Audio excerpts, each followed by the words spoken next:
एक गांव में अमीना नाम की एक गरीब लेकिन धर्मपरायण महिला अपने बेटे हारिस के साथ रहती थी।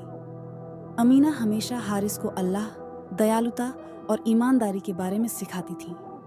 उनके पास बहुत कम था, लेकिन वे हमेशा अल्लाह का शुक्र अदा करते थे। एक दिन हारिस को बहुत भूख लगी थी। घर में सिर्फ एक खजूर बची थी। अमीना ने वह खजूर हारिस को दे दी, लेकिन जैसे ही वह खाने वाला था, एक भिखारी उनके दरवाजे पर आया। हारिस ने अपनी माँ की तरफ देखा।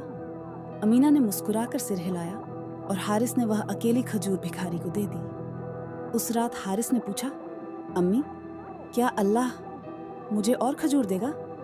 अमीना ने उसे गले लगाते हुए कहा, इंशाअल्लाह, अल्लाह तुम्हें जन्नत से खजूर देगा।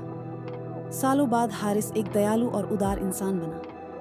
अल्लाह ने उसे दौलत और सुकून से नवाजा, और वह उस एक खजूर को कभी नहीं भूला जो उसने अल्लाह के नाम पर दी थी, और वह सबक भी नहीं भूला जो उसकी माँ ने उसे सिखाया था कि अल्लाह कभी किसी अच्छे काम को नहीं भूलता।